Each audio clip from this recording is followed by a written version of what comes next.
All right. Hello, beloved. I have changed locations because filming in my sister's bedroom got a little much for her at 10 o'clock at night. She needed to go to bed. This is part four. I'm doing all of this in one night, in one take. Like, I have no preparation for any of this other than the years of study that I've done. Um, yeah, part four. So we're moving on into the New Testament, talking about homosexuality and the Bible, specific, but more generally, all LGBTQ plus things. Um, yeah, I want to point out that so far I don't think I've like strayed too far from what is entirely like normal levels of biblical interpretation. Um, right, like the same logic, the same moral reasoning, uh, the same like language and interpretation skills and things that have been used to interpret the Bible for decades, if not like millennia. Like I don't think I'm saying anything that like is truly undermining the validity of Scripture or uh, the role of God in our lives, except for maybe like a super narrow view of like the Bible says it and that's it. Like no one believes that. Like that's an impossible thing to believe. Like then you'd believe that like Jesus is that God is literally like a rock and a lion and also like a storm and also like has hands. Like no, it's obvious that like the Bible is interpreted through genre, it's interpreted through history, culture, like all sorts of things. So, I mean, I don't think I've been thinking about this stuff for a long time, and I'm actually trying to make it accessible to people who like disagree. Um, and a lot of that like comes down to foundational disagreements, like what is the place of the Bible, or what is God's desire for us, and things like that. But even then, like at that point, I share all of those like beautiful foundational core Christian values. Um, so again, I mean, and I'll even say there's a Australian theologian who goes through a whole bunch of like views, and he says like, hey, this is valid as a view, like non-affirmingness is totally valid as a view, but then you need to be consistent about employing that theology, or that interpretive tool, which would mean that you'd kind of have to be like okay with certain forms of like slavery or like women not being in leadership, or certain like weird sex negative views that Paul has. Um, but that using like other valid forms of interpretation, like I don't think I'm saying anything too out there really. Um, and again, like my target audience is actually like people who don't believe this stuff. Um, like I don't need you to change, but given that I truly think this is where God lies, like where God rests and comes down on the in the side of humanity and things, I think it's important to know more about that and like to join God in that. Mostly because the only things that are holding non-affirming theology up is like cis heterosexist privilege and discomfort and like scientific ignorance and just like really nasty things. Like, why would you want to be on the side of that? Like, people who are non affirming are self proclaimed like loving, and by all means, like, not everyone agrees. Um, but like, most people I've experienced who like don't agree that like queer stuff is okay, like have really compassionate, compelling like God reasons behind it. But if you don't have to have a belief that drives people to like depression and suicide and away from God, then don't. Just don't. Like I'm not giving you a way out. I'm not like creating some trickety trick loophole whereby like you're not culpable for your sins, and like I'm like not to be held to account for the things that I do. Like, I sin, and I take that seriously. Um, and I'm not denying. I'm just trying to bring people honestly closer to the revelation that God has shown us in this book, because this book has been used as a weapon. That's why they're called the clobber passages. This book has been used as a weapon against so many people, and it doesn't need to be. Like, what a magnificent tool of the devil, to like turn something that, as I've pointed out, like should be used for love, to not only ignore the main point of what the Bible and many of these verses was talking about, but beyond that, to like exclude an extra group of people. It's like a double whammy. So I'm gonna move into potentially one of the like hardest. There's no like trickety trick of the language here. There's no like metaphor. There's a little bit of like context and stuff, but we're talking about we're moving into the New Testament now. So Romans. Romans chapter 1. This is the one that has like single-handedly been responsible for driving so many people away from Christ, which that's the much bigger sin. Let me just say, like, theologically speaking, we were talking about Levirate marriage. Like, the Bible doesn't say Levirate marriage is the ideal. In terms of interpretive possibilities, I've brought up this idea of like the accommodationist God. Like, God isn't, my mentor often reminds me, Jesus is a gentleman. Like, God is not going to force God's self upon someone. Like, even Paul, like, that was pretty blunt of just like a boom revelation. But for the most part, like, God will not, force you to believe something. Why did I get there? Because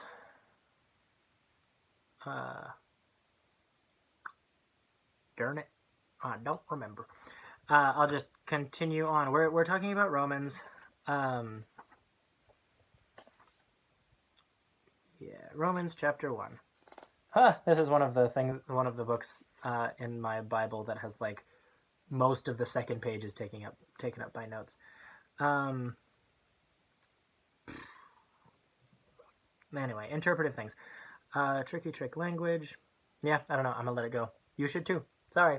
I hope that the rest of I'll probably bring it back up somewhere. In my mind, all of this is like netted together. Okay, Romans. Again, what is Romans 4? It is a book written by Paul to the Roman church. It has a context. It's going to speak in a particular culture and way. To the Jews, I came as a Jew. To the Greeks, I came as a Greek. So Paul adapts. Accommodationist. There, that's where I was going. That, like, all of this is... Oh, Levirate marriage. Oh, thanks, Byron.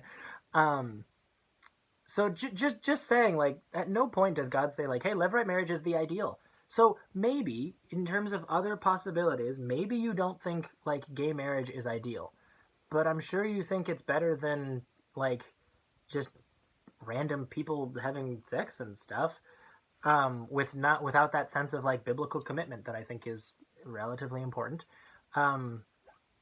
But again, like, I largely say that out of, like, what I think I'm called to. I literally mean, like, no shame to anyone, which I know, I mean, once you start talking about, like, I have a really hard time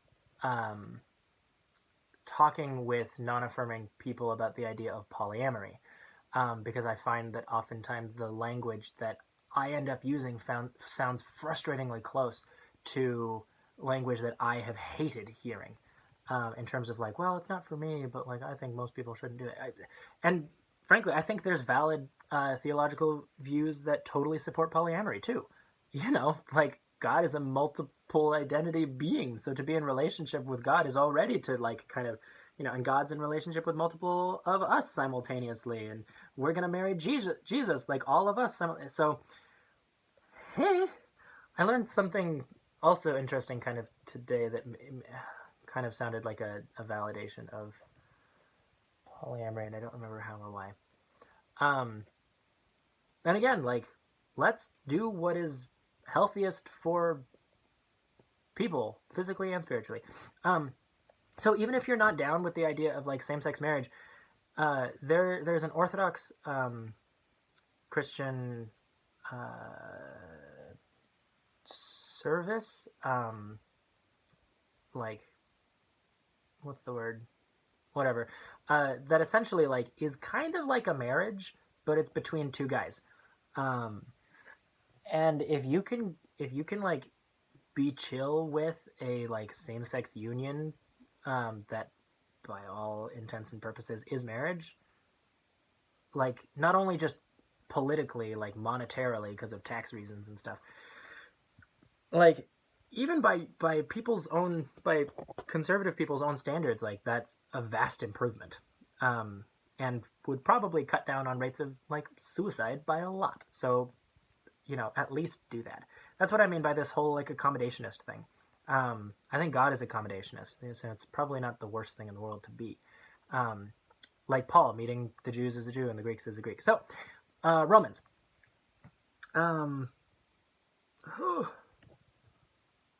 It's a really hard verse. Hard, like, chapter. I mean, I have developed quite a thick skin, and I kind of have had to, because of the way that people talk about stuff. And there's, these verses have been used as a weapon against me, right? People have turned the Bible against me. People have turned Jesus against me. People have turned the Holy Spirit against me, God against, like all of these things that are not meant as weapons. So like a mean Girls quote about that, like some girl throws a Bible at someone else and she picks it up and she says, "This is not a weapon." Okay, so anyway, it's just, this stuff is hard. I don't think it's like hard to prove that like I'm not wrong, or hard to like at least create the benefit of the doubt. Like again, even if you don't agree with everything that I'm saying, like a lot of this is just history, just culture, just language, just like logic. You may not like agree with all of this, but certainly I think there's indications of levels that that can leave tremendous amounts of room for so much more grace. Yeah. So here we go. I'll just read again the whole chapter because the context is important. I could read, just the super relevant verses, but I won't. I'll read the whole chapter because I think that's better. Plus, then you're reading more Bible. I think I said it earlier. Like, there's no way I would have read this much Bible if I didn't need to. Like, for if I didn't think I needed to. Like, for the sake of my own being and salvation and stuff. And at some point, it's not enough to just, figure out some way that I'm gonna like be able to eke by the skin of my teeth and sit in the back pews and not go to hell. Like, I think if God creates something, it's probably beautiful. So we can get into more of that like general theological thinking later. But for now, this is gonna be surprisingly similar. This verse at first like feels very different from all of the other references because again, like it's pretty straightforward, language, and stuff. But in the same way that like Leviticus is just like a man will not lie with a man, kill them both. Like that appears straightforward at first, but it really like isn't because of questions of like why and all these things. So remember, culturally, we're jumping hundreds of years in the future, many hundreds of years in the future. Jesus has already come, so that's a huge historical thing. But also, like the Roman Empire is a thing at this point. The whole culture has been relatively Hellenized. Keep in mind contexts of like pederasty. Like the Greeks had systems where most almost like all, if not most, I guess, like educated boys entered into some kind of relationship with like a mentor who like part of the expectation was that the mentor would have sex with the young student. Um, Again, I'm not like defending that in any way. Um, I'm just like saying that, laying the ground of like that is the context. Um, and the Romans had some carryover from the Greeks and other bits not. The pederasty thing was not usually something that the Romans carried over, but like drunken sex parties were. In fact, the Romans kind of perfected the drunken sex party, um, and some of those contexts and things. Okay, so let's jump into Romans 1. Romans, a letter of Paul to the church in Rome. From Paul, a servant of Christ who has been called to be an apostle and specially chosen to preach the good news that God promised long ago through his prophets and in the scriptures. That's what the Bible is. I totally concur with that. This news is about the Son of God who, according to the human nature he took, was a descendant of David. It is about Jesus Christ our Lord, who in the order of the Spirit of holiness that was in him, was proclaimed Son of God in all his power through his resurrection from the dead. Through him we received grace and our apostolic mission to preach the obedience of faith to all pagan nations in honor of his name. You are one of these nations, and by his call belong to Jesus Christ. To you all, then, who are God's beloved in Rome, called to be saints, may God our Father, the Lord Jesus Christ, send grace and peace. I will point out that this is empire language. Part of it. It was like illegal, very illegal at this time. The classic confession, "Who is your Lord?" Was a Roman saying, and the answer was Caesar, like God's representative on earth, like a god unto himself, essentially. And Jesus was a pretty powerful, specific counter narrative to that. So this has like political connotations as well. Like it was illegal to be a Christian at this time, largely because of the blasphemy that would imply about who Caesar was. So be thinking about that context as well as we read this. Okay, first, I thank my God through Jesus for all of you and for the way in which your faith is spoken of all around the world. The God I worship spiritually by preaching the good news of his Son knows that I will never fail to mention you in my prayers, and to ask to be allowed at long last the opportunity to visit you, if he so wills. For I am longing to see you, either to strengthen you by sharing a spiritual gift with you, or, what is better, to find encouragement among you from our common faith. I want you to know, brothers, that I have often planned to visit you, though until now I have always been prevented, in the hope that I might work as fruitfully among you as I have done among other pagans. I owe a duty to the Greeks just as much to the barbarians, to the educated just as much to the uneducated, and it is this that makes me want to bring the good news to you in Rome. So that's just the introduction. For I am not ashamed of the good news. It is the power of God saving all who have faith, Jews first, but Greeks as well. Since this is what reveals the justice of God to us, it shows how faith leads to faith, or as Scripture says, the upright man finds life through faith. So, moving on, now we're in verse 18 already. So the anger of God is being revealed from heaven against all the impiety and depravity of men who keep truth imprisoned in their wickedness. For what can be known about God is perfectly plain to them, since God himself has made it plain. So we're talking about general revelation here. General revelation. The idea that you can just look around and see how creation is something that can lead anyone to God. There's this kind of modern apologetics argument of like, if you find a pocket watch in the middle of a field, you know that it's not like natural, that it was intentional. So you look at like biological anatomy and just like the created world, and the chances of this stuff like being completely random, um, like there's indications everywhere that like, God has a beautiful creative hand in all of nature. So Paul is saying that like technically everyone should know that there is God. Ever since God created the world, his everlasting power and in his everlasting power and deity. Oh no, sorry. Ever since God created the world, his everlasting power and deity, however invisible, have been there for the mind to see in the things he has made.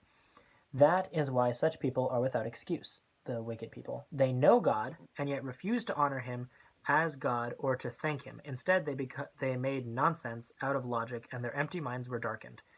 Okay, so oh boy, the Paul is making an argument that everyone like should know of the existence of God in general, and you have to like kind of intentionally like move aside from that. I'll take a small moment here to say like people have accused me of like intentionally misleading people, or even like myself, just like wishful thinking, like hoping that stuff isn't a sin. And like I've number one, the accusation of being like a false prophet is like a big thing. Um, it's no like laughing matter. So like know that I take this seriously.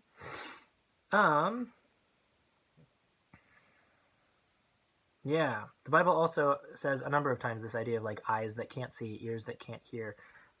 Hebrews says a bunch of times like, for the wisdom of God is foolishness to men. So I mean, who even knows?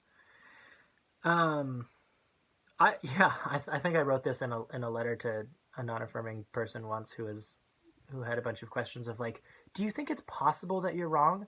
And my answer was like, sure, like it's possible. Um, like anything's possible in like interpretations of God. Do I think it's probable? No. Um, I'm open to it, however. Um,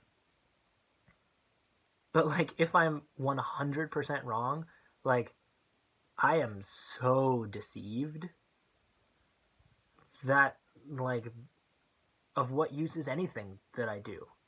Like if I am so wrong, and that everything that I've learned over like a decade just is leading unanimously essentially to like the wrong answer, then like what is life? I mean, I'm being a little flippant here, but um, there's just this preponderance of evidence that would also I would have to doubt like my own sanity, and so much of what I perceive and have learned about God and the Bible and myself in order for me to be wrong at this point in some ways. I'm also certainly not infallible. Um, like I am constantly reevaluating and like adjusting parts of my theology, like that toebach thing, the abomination word. Like I read an article that said, well, like actually, like it is used in this form, and it gave like 12 examples where it seemed to be like a sexually immoral thing, but then the other 102 examples or 105 examples um, were not. So like that was a person being essentially intentionally manipulative and like blinding themselves to whatever the actual like evidence points to. Um, so yeah, this is serious stuff.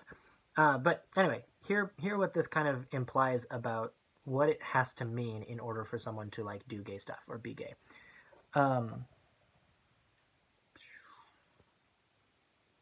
The more they called themselves philosophers, the more stupid they grew, until they exchanged the glory of the immortal God for a worthless imitation, for the image of a mortal man, of for the image of mortal man, birds, quadrupeds, reptiles, That is why God left them to their filthy enjoyments and practices with which they dishonor their own bodies, since they have given up divine truth for a lie and have worshipped and served creatures instead of the Creator who is blessed forever. Amen. There's so much here I don't want to like miss it by going back. I've talked with people who like Christian eco-terrorists in a way of like, or even like the opposite of that, like people who feel that care of creation, which is in fact the first commandment, steward creation, or one of the first commandments, that they feel like that is a type of idolatry, and if it comes like before our care for humans and God and stuff, then like, yeah, I guess it would be. But like this is not an argument against environmentalism. Just saying. Filthy practices. I wonder. I haven't read the Septuagint Greek version of the old thing. I wonder if the toibah word in Greek is translated something like filthy practices. I'm torn. I go back and forth between whether or not Paul would be affirming. I think Paul happened to be asexual, by the way, or like gay, and that was the thorn in his side. I think he was probably asexual, given the way that he talks about like marriage and what he's called to. He was definitely called to celibacy. That's such important things. One of the big things, like the alternative to being gay in practice is lifelong celibacy, which is a beautiful spiritual gift that like obviously is valuable. Paul did it. Jesus apparently did it. There's an important thing about spiritual gifts is that it's like it is a calling, and God equips us to do those things. I think marriage is a spiritual gift and a calling, and more people enter into it than I think are actually called to it, hence high divorce rates and things.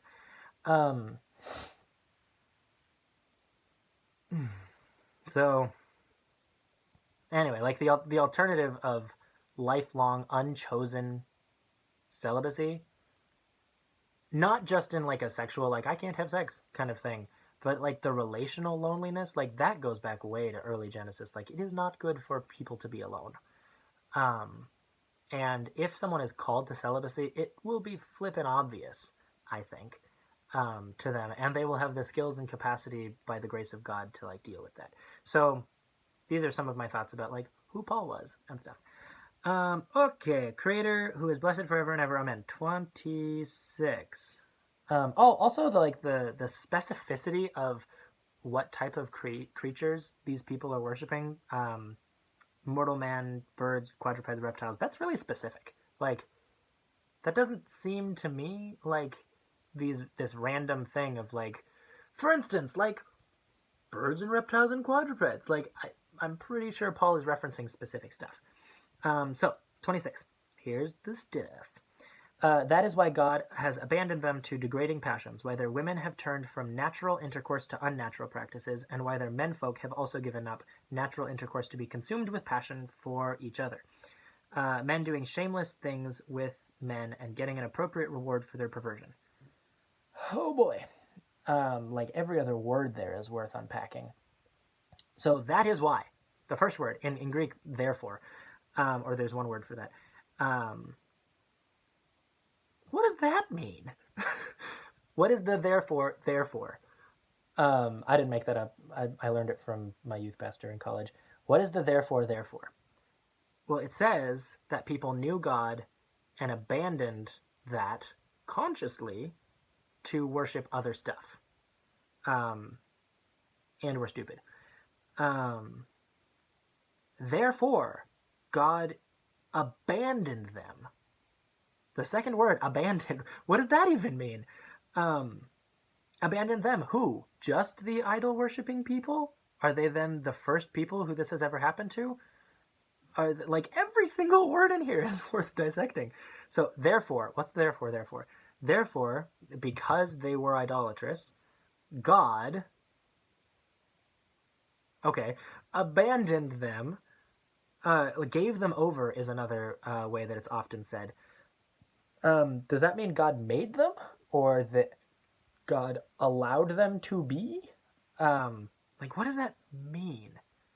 Yeah, I'll jump in with this now. A friend of mine in a prayer group that I was once in asked me, he was not affirming, he asked me after a long time, he had kind of earned this right. He said, how powerful do you think the enemy is? And what he was implying, essentially, or asking, was, do you think Satan made me gay? And I that question wrecked me for a little while, because I was early on in my process of like coming out and trying to figure this stuff out. And the answer at the end was no. I don't think Satan is creative. I mean, Satan doesn't have the power to create anything. That is why Satan needs to twist stuff, right? You don't counterfeit garbage, as my dad says. One of the most compelling like sins is when you take something that's like tough or maybe even beautiful or whatever, and you twist it just a little bit, a fly in the ointment type of idea. Leaven in the yeast. These like little things that will either like magnify. It's like parallax error. Like if you're on a boat and you accidentally like tip a little bit this way, by the end, like it's not much, but by the end you've gone like way off course. And I think that's what the devil does. So number one, the devil doesn't create stuff, and I think queer stuff is a level beyond just like changing stuff. The word queer. I've been reading The Lord of the Rings and The Hobbit lately, and J.R.R. Tolkien uses it all over the place. Like, what a queer folk hobbits are. And I love it.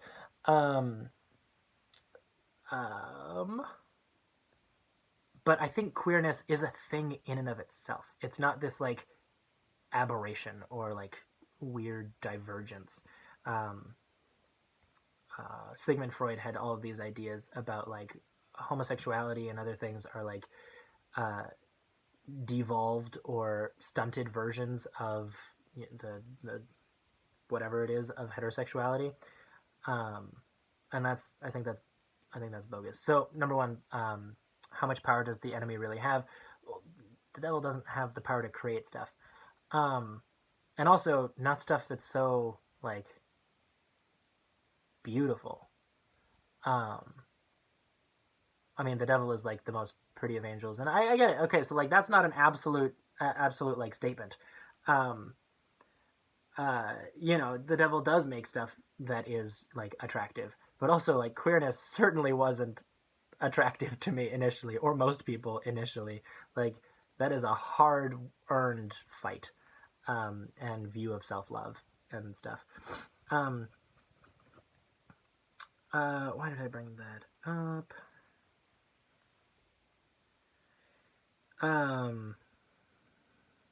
guess the idea. Oh, gave them up to degrading passions. Like, why are people gay? Does God make people gay? Does the devil make people gay? If God makes people gay, like, then what does that mean for God to also not be okay with that? And like, that's complex, right? People are, we do get this narrative of like broken creation.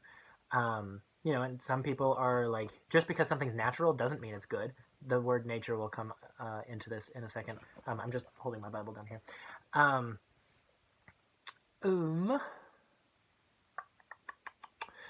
So I mean, there's people who are like have a natural proclivity to addiction, or all sorts of things, or being particularly unhealthy. Just because something's like inherent or natural doesn't mean that it's good. In fact, Jesus kind of often reverses the natural order of things. The first shall be last. Weak, poor, rich, whatever.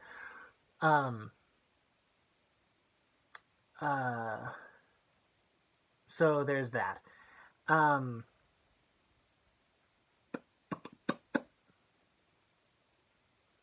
Abandoned them. Oh, okay. So yeah, why people are gay? That whole discussion is a big diversion. It doesn't matter why people are gay, right? If I like wanted to do gay stuff, like that wouldn't make it any less like compelling. Like just the fact that I didn't choose this, if it's okay. I mean, that's kind of an argument from. There's a guy named. Not Baldwin. not Brownson because he's cool. Whatever. There's a guy who wrote a book about homosexuality in practice a while ago, and he goes into this idea of natural, um, and he's proposing, well, what if, um, I don't remember his name.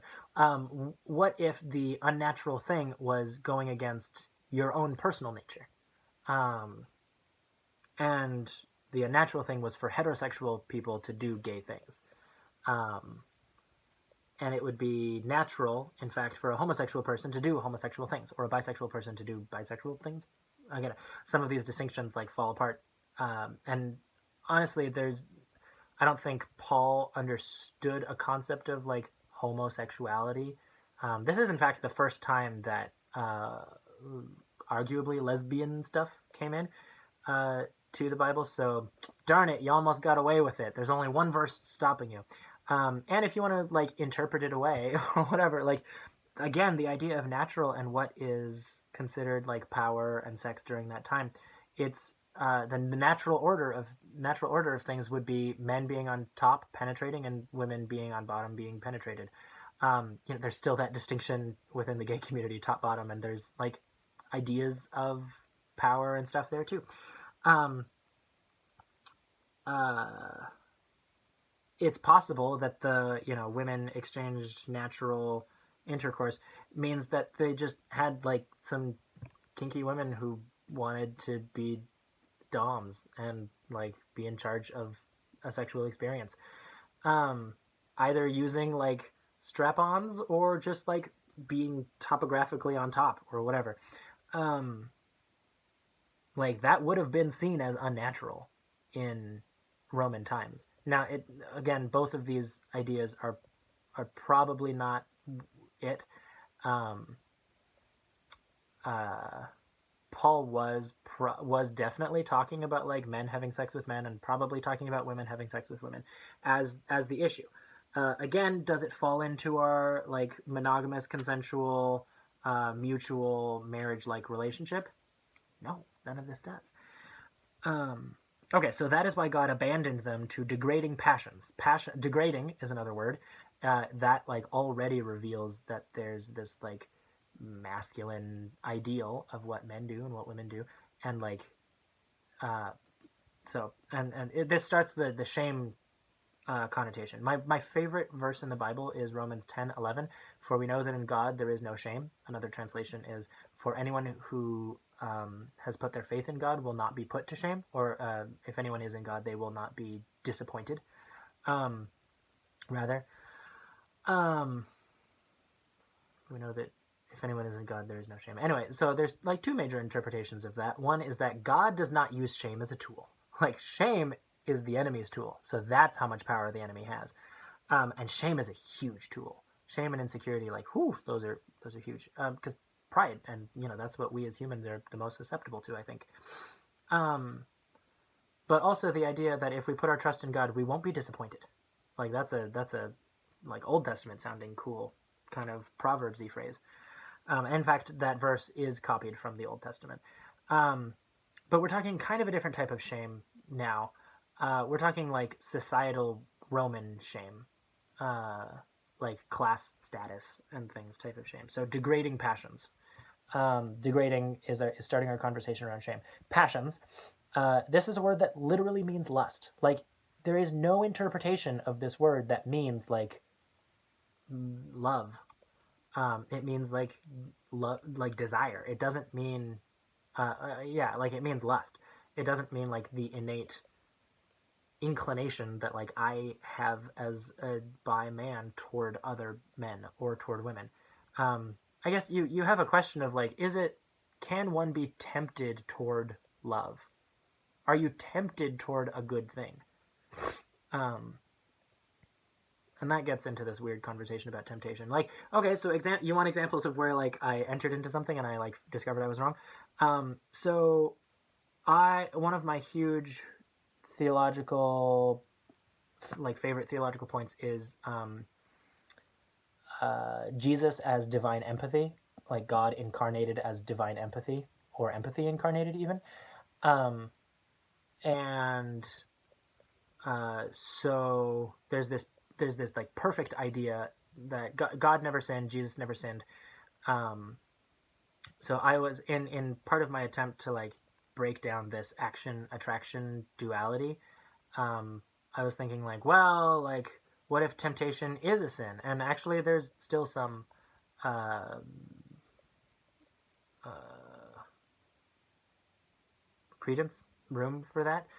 Um, but not in the way that I thought. So I thought like, what if temptation is a sin? And people were like, well, Jesus was tempted and he never sinned.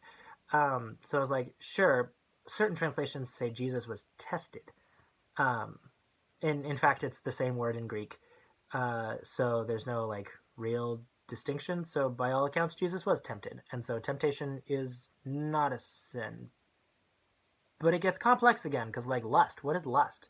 Lust is it's not exactly an action. It's kind of an inclination. It's kind of like a desire thing, and yet lust is certainly a sin. Um, yeah, lust is a complicated one because it like kind of bridges that divide. Um, but can you, if you're, this is kind of a cop out, like, um, but is it if you're desiring something good, is it temptation? Like, is it even is it, or is that just like wanting God's heart type of thing? Like, can you lust after God's heart? Can you like be tempted to do good? I mean, I guess you could have like Kylo Ren style, like, oh, I'm drawn toward the light side. But like, that's not temptation. That doesn't have that like kind of negative connotation. But obviously, temptation isn't a sin. But anyway, so I had this idea and I looked into it and I was like, oh, the Greek words don't really match with this. So like, it's not really the point. Still, this action attraction distinction, Paul kind of this kind of falls apart for Paul and Jesus as well. If not for this if not because of this temptation linguistic thing, there's stuff all over the place where Jesus kind of raises the ante of like if you have looked at a person with lust, you've committed adultery. If you have had anger in your heart, you've committed murder. Like these inclinations, these desires, like even this, like don't. Not only should we avoid sin, but also the appearance of sin. Like we talk about being pure of heart, right? We often like conservative people have kind of just taken this cop out thing of like love the sinner, hate the sin. Well, now that we know that that's garbage, because it took us about 5 or 10 years to get over that stupid phrase, and many people are still not over it. Excuse me. It just kind of morphed into this other thing of like, well, it's not a sin to be gay; it's just a sin to like do gay stuff, and that's bogus. Like, we are judged on our intent and our impact, right? All of this stuff will be burned away. Like that desire to like have some way to only do good things is really just kind of a facade of this fear of somehow trying to like earn your way or like by appearances into heaven or something. But God sees the heart. Like we will be judged on like our desires and things. And God is a just judge and God is merciful and all of these things. But like there was like a biblical image that kind of flew out of my head. But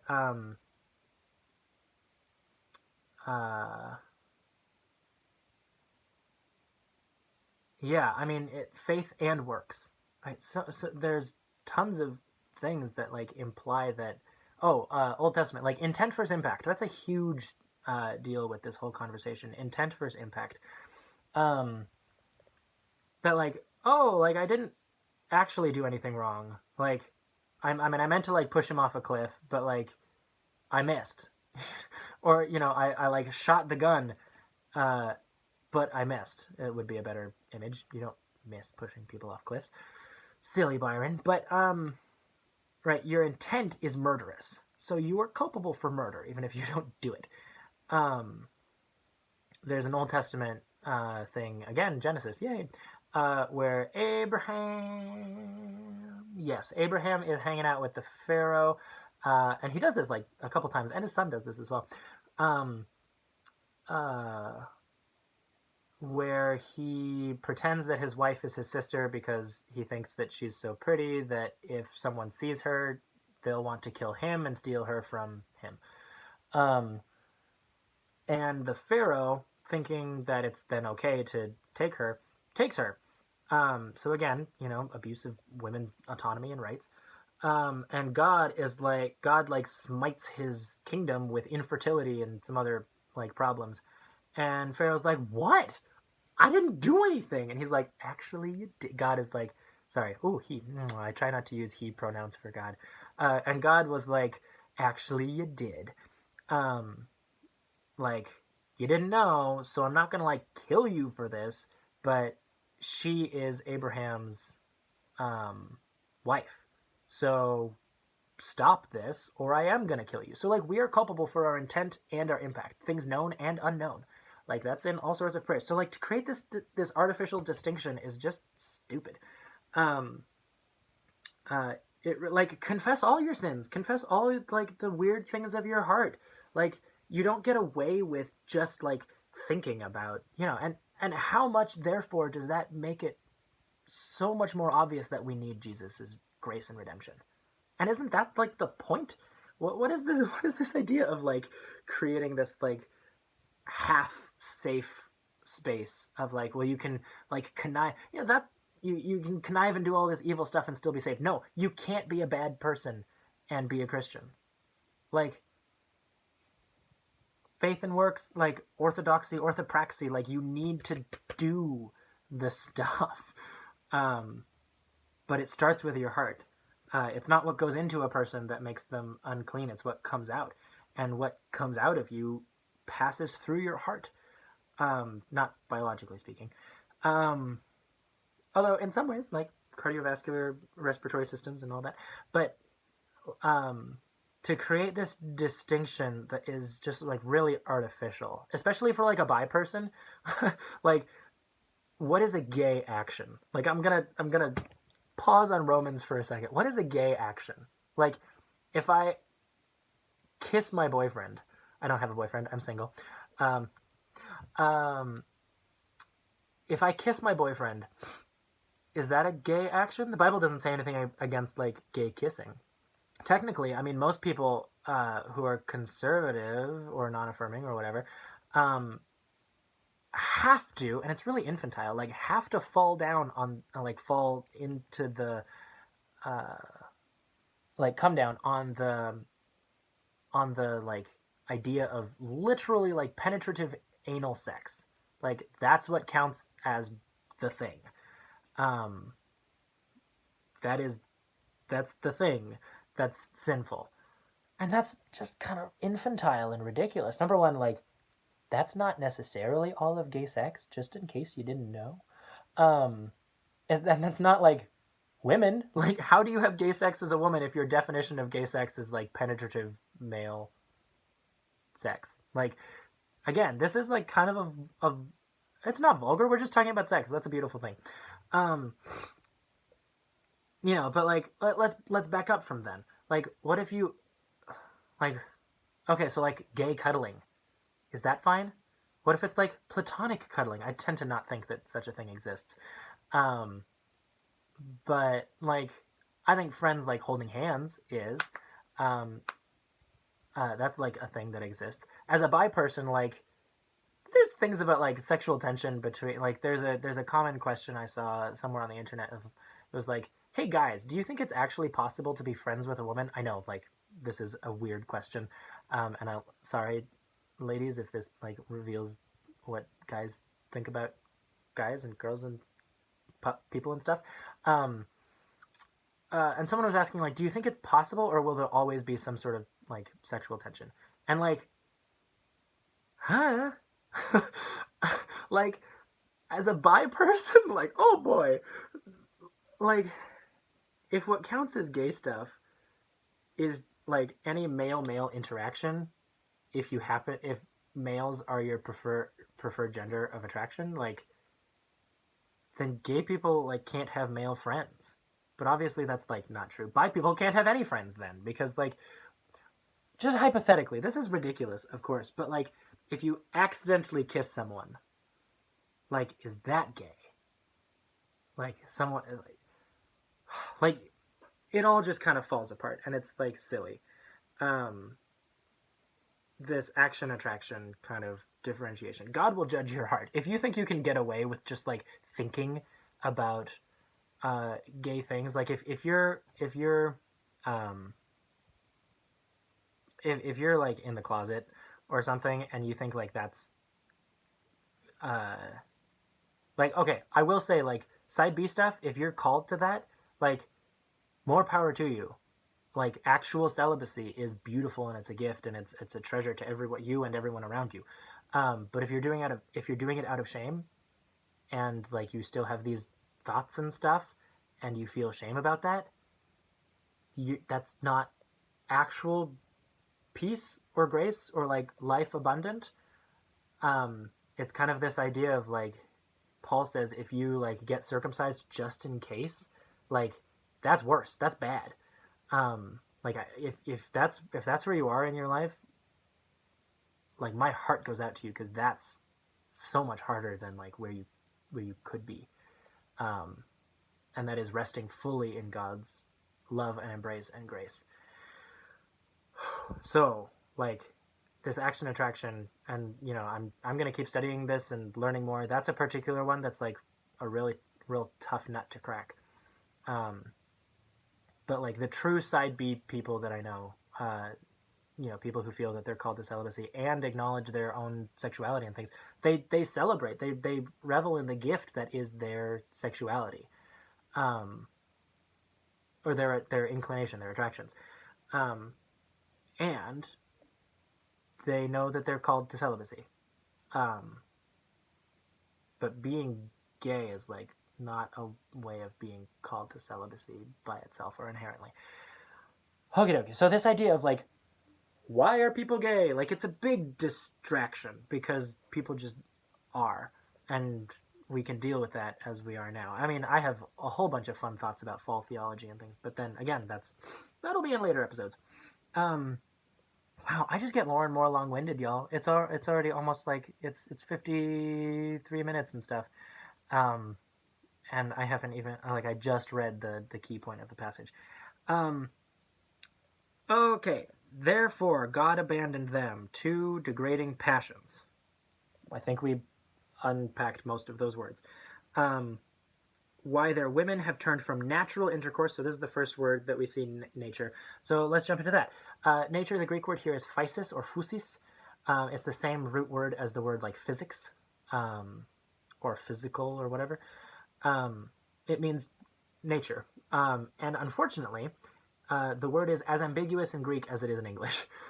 So nature, right? We talk about objective laws of nature, like, this will always happen. This is the way it like should be, was created to be, was intended to be, whatever. We also have like personal nature. Oh, like, it's just in my nature. So we've got like objective nature and subjective nature, and the Greek doesn't really say which one is which. Hence this idea of like, well, maybe the problem is straight people doing gay things, like they're acting against their nature, and that's I don't actually think that's what it is. It might be. Who knows?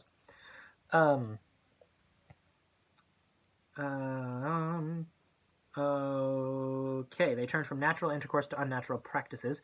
Unnatural intercourse and practices. There's some like Greek stuff to unpack about those words, but I don't remember what it was. Can't remember everything at once. So yeah, here we get the first verse dealing with women, which I think, the Romans were actually far more egalitarian than the Jews, particularly at this point. Although I have never read the vow of Ona. That's evidently a cool thing about women's sexuality and the priority of that, that I'm super interested in. So, and why their menfolk have given up natural intercourse to be consumed with passion for each other. Men doing shameless things. So again, this idea of like shame. Roman culture is built on shame, and it's not how God operates. And getting an appropriate reward for their perversion. That is such a messed up verse, a verse that has been used so poorly. People used that verse like they received in themselves due penalty for their perversion. That phrase was used to kind of validate inaction during the AIDS crisis. Um, and some theologians think that like maybe the STD direction is accurate. Other people think it's just the like anal soreness after sex. I have no experience. Um, I I don't know. I tend to think that, I mean, I think there are natural consequences to things. I don't think that in an affirming society and done lovingly and whatever, that there are negative inherent consequences, right? Like people want to argue sometimes that well, here's another one of those ideas of sin, of like sin is something that has negative consequences, that like draws us farther away from God or farther away from each other. In what way does gay stuff take you farther away from yourself or God? The only way that it would is if you like needed to have this idea of like heterosexual complementarity and stuff, of like that's the way it is, and that argument falls apart so easily. Like, what's the way it is? A male and a female having sex to have babies? Like, that's such a, like, my mom is a midwife. Babies and procreation and like what, even biologically speaking, like what is male and what is female, like way more complex than it appears at first glance, and God knows that. God created it. Okay, so appropriate reward for their perversion, that's hard. I'm going to go back to natural for a second. Either way you go, if you go this objective nature route, like, nature, the way things should be, what about nature is objectively heterosexual?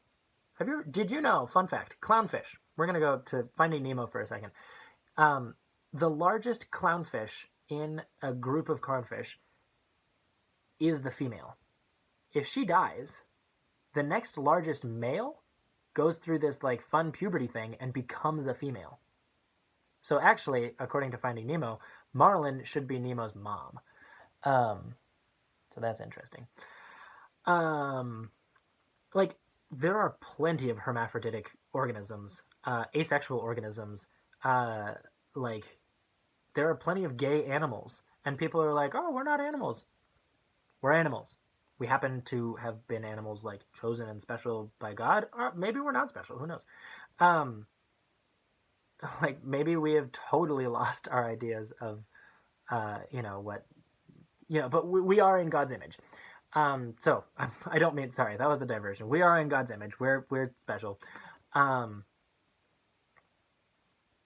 Jesus didn't look like a giraffe. But speaking of giraffes are very gay. Ducks can be very gay. Lions can be very gay. Dolphins can be very gay. Like plenty of complex and like simple animals exhibit naturally homosexuality. Also heterosexuality. So even our idea of like innate orientations, that's not necessarily inherently scientifically how it works. Frankly, personally, I believe far more in the fluidity of those types of things. Now, the reasons I can't generally support that to a non-affirming person is because they will use that against me and be like, haha, so you became gay, or like chose it somehow, or like you can become not gay. And like, technically, maybe, I guess, but like, no. Fun fact, not fun fact, conversion therapy success rates hover around 3 or 4%. That's people who want to not be gay anymore, usually. And it's a pretty abysmal rate, just percentage-wise. And the way that like those organizations, they've all kind of recanted and said like, yeah, that's not really a thing. Also, Like, do you know the percentage of people in the world who are bisexual? It's about 3 to 4%. So those people who had like gay inclinations and then like somehow developed heterosexual attractions, many of those people have also said like, yeah, I never like completely lost my gay attractions. I just chose to ignore them or whatever. And that's possible, right? Again, the if you have completely successfully like done that without any shame and like you feel God has led you to that, like I'm not going to be the one to tell you that like that's not good. I hope, but like that's a personal thing between you and God. In as much as like my own thing is a personal thing between me and God. Um, if two teenage students, I lead youth groups and things. If two students came up to me and were like, "Hey, like, is it okay for my boyfriend and I to like be together?" I wouldn't automatically just say yes. In the same way that like if some heterosexual students came up to me and were like, "Hey, can like my girlfriend and I and the boy be together?" I'm like, hey, I, how do you feel about it? How does God feel about it? Have you prayed about it? Like, I'm not going to say some objective thing about like all gay interactions ever have been good. I'm not, I'm not going to say all heterosexual interactions ever have been good. So like this idea of natural, you go to the subjective form of natural. Like maybe I am just gay, like personally inclined. So either way you go about it, like you're fine. Okay, so men, women, blah blah blah, perversion. Okay, now we're moving on. In other words, verse 28, since they refused to see it was rational to acknowledge God, God has left them to their own irrational ideas and to their monstrous behavior. Wow. Oh, okay. Oh, yeah, this is relevant now. I'll keep going. So they are steeped in all sorts of depravity. And we go from like an increasing list of badness to like a decreasing list of badness. Rottenness, greed, malice, and addicted to envy, murder, wrangling, treachery, and spite, libellers, slanderers, enemies of God, rude, arrogant, boastful, enterprising in sin, rebellious to parents, without brains, honor, love, or pity. They know what God's verdict is, that those who behave like this deserve to die, and yet they do it. And what's worse, they encourage others to do the same. People are like, you're like encouraging other people to do this. Like, I just like gave a big old caveat of like, no, not necessarily. I am leaving a door open for people to like have brains and think about it, um, and certainly have like spirit and pray about it. So this Paul likes lists. Paul is listing things definitely from like highest form of extreme to like slightly less extreme, and I think he would have admitted that as well, that like slander and rebellious to parents and being without honor are slightly less than like murder and uh, like malice and being an enemy of God. Um, so some people say that what he's doing here is he's hooking in on a sin that he knows everyone would kind of like agree with. You'd have everyone in the audience essentially going like, "Yeah, those people." And then in this list, he's and because remember Rome, Greece, and the Jewish perspectives, the Jews were generally against um, any any form of like homosexuality. They didn't really like homosexual action, same sex action. Um, they didn't really create a distinction. Although Josephus was saying this whole thing, like he defined homosexuality or like same sex actions, sorry, as like being something that's definitely connected to like being drunk and having parties and being bored with heterosexuality. And that idea actually carried over and is I don't think it's super relevant anymore. Um, but the guy who invented graham crackers and also the guy who invented cornflakes, like both of them would be furious what we've done with them. Frosted flakes and s'mores. Whew. Um, you're gonna have people dancing and then masturbating and then being gay in no time. No, I literally mean they invented those foods to be intentionally boring so as to not excite the passions. Um, Josephus, a Jewish scholar, historian, long, long time ago, was like, people will pursue salty foods, and then they will be doing all these sexually immoral things. And Kellogg and Graham at the same time were not at the same time, way later, um, had these same ideas. Like, if people get excited, then they'll start doing things, and those things will lead them to other things, and it'll be like the slippery slope to gayness. So like people had this view that gayness was somehow like the epitome of evil. And I haven't traced the history of that. Like I don't know why that is, other than patriarchy, and it's like LGBTQ plus things are essentially the most direct threat to like masculinity and or like fragile masculinity and stuff like that. Um, so anyway, so Paul is presenting this thing that he knows everyone, and he's talking to a Jewish audience, or he's also talking to like Jews in Rome and people who are like following Jewish culture and to some extent. Um, and he's talking about this thing that he knows everyone is gonna like. It silly example. It's like someone saying like Comic Sans. Am I right? And you're just getting everyone on the same page. Um, it's the easy target. Comic Sans. And once you've got everyone being like, yeah, those people who use Comic Sans, then he like steps it back a bit, and it's very much like Jesus saying, anyone who is without sin, cast the first stone. So he's like riling them up, but then he's like making it closer to home, like those people who have murdered. That's not me. I'm not a murderer. Those people who murder. And then boastful. Ooh, I have done that before. Rebellious to parents. Ooh, libellers. I got drunk a couple times that year. It was college and whatever. Without brands, they like he's stepping it back in this way of like, you who are without sin, you cast the first stone. You are no better than the people who do these bad things. Also, by the way, these bad things, I haven't quite said it yet, are like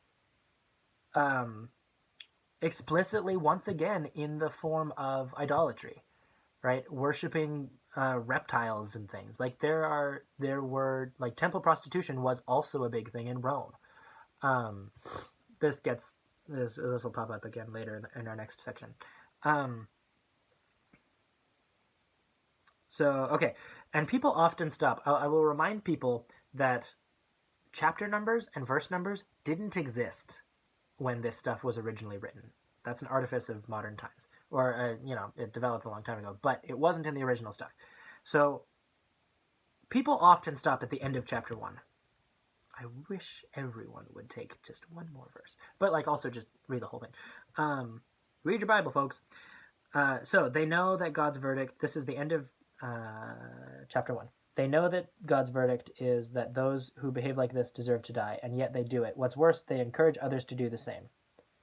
So, again, therefore, no matter who you are, if you pass judgment, you have no excuse. In judging others, you condemn yourself, since you behave no differently from those you judge. We know that God condemns all sort of behavior impartially, and when you judge those who behave like this, well, you are doing exactly the same. Do you think you're going to escape God's judgment? Or, blah, blah, blah. The idea is, like, bringing it home and saying, like, therefore, don't judge. Super important. However that leads you, that doesn't mean don't discern. I think it's a big distinction between don't judge and like, please do discern. Judging is like putting a value ascribed to something that like doesn't really relate to you. Discerning means just deciding whether or not something is good or bad, or like desirable. I don't know. Like you can hear the difference there. Like discerning that something, discerning that, trying to come up with something that's not, that liking Paisley.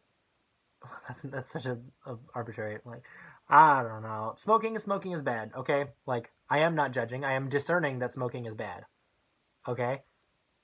If you smoke, I don't feel animosity towards you. I don't like have opinions about your general sinfulness or anything. Um, but I have discerned, and like medical professionals have discerned, that like smoking is unhealthy. Um, Now one can hold that belief and not be a jerk about it. That's what this don't judge thing is. So even if so this is I have a conviction that like if you're not affirming, at best, that's a private conviction. Um, if you're not a pastor and you're not going to be marrying people, shut up about it. Right? Like, have you ever gone up to someone and said like smoking is bad and have them respond well to you? No. Because that's kind of an inherently judgmental thing to say. You might be right in that case. In the same way that, like, if you want to believe somehow that, like, homosexuality is, like, bad, number one, prove it. Um, the burden of proof is not on me. Um, uh, but, like, get it? Like, don't judge. But I guess onto this, like, burden of proof thing of, like, is it bad? I was going in this direction a little while ago. That, like, sins have negative repercussions. In what way is doing gay stuff bad? Like, as I said, like, it's only if you think that you're, like, treading on some holy thing that God created that is, whatever. But God created all of the things. Um, I mean, like, gay people do not divorce at any higher rate than heterosexual people. In fact, it's quite the opposite. Like, gay parents tend to know how to, like, right? I mean, Western people have this idea of like, oh, like a kid needs a mommy and a daddy, and like, sure, I get that. I totally agree. Like, I'm not saying that there's no distinction between men and women. Like, I think men, as a bi person, like, I'm attracted to men because they're men. I'm attracted to women because they're women. I'm attracted to people of like other genders because of their gender, not despite them. Um, People have all sorts of different definitions, but that's actually the distinction that I see between pansexuality and bisexuality, is that I'm attracted to people because of their gender, and pansexual people are attracted to people like regardless of their gender, and I think that's beautiful too. Um, okay, but then like a gay couple is actually probably gonna surround themselves with a community, which, go figure, is better for a kid than just having one mommy and one daddy. Um, Also, like the diverse emotional upbringing and the like EQ emotional intelligence uh, of like queer people is just statistically better because of what we have to go through. Um, and so like kids are going to be more in tune with their emotions and all sorts of great things. So like, there's no evidence that gay stuff is bad. So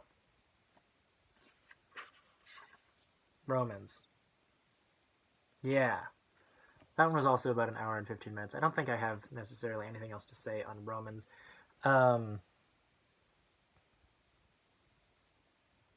There's a theory that Paul was condemning a particular royal family, or like bunch of acts that some Roman leader, Caesar person, had done, and that everyone would have gotten the context. I don't, because I don't remember that lecture or situation that happened. But yeah, I mean, you can dig into this and notice how like every single word here is critically important and says such important stuff. Like, what this implies is that if you're gay, it's because you're a murdering, slanderous idolater. I'm not that. Like, at least me and all other queer people that I know, like, just the logical reasoning that would have to be true in order for this to be accurate in the way that like not affirming people think is just too mind bending, and doesn't take into account like actual history and actual language and things like that. So with that, we'll stop here. I will move on into some of the other Pauline texts. See you next time.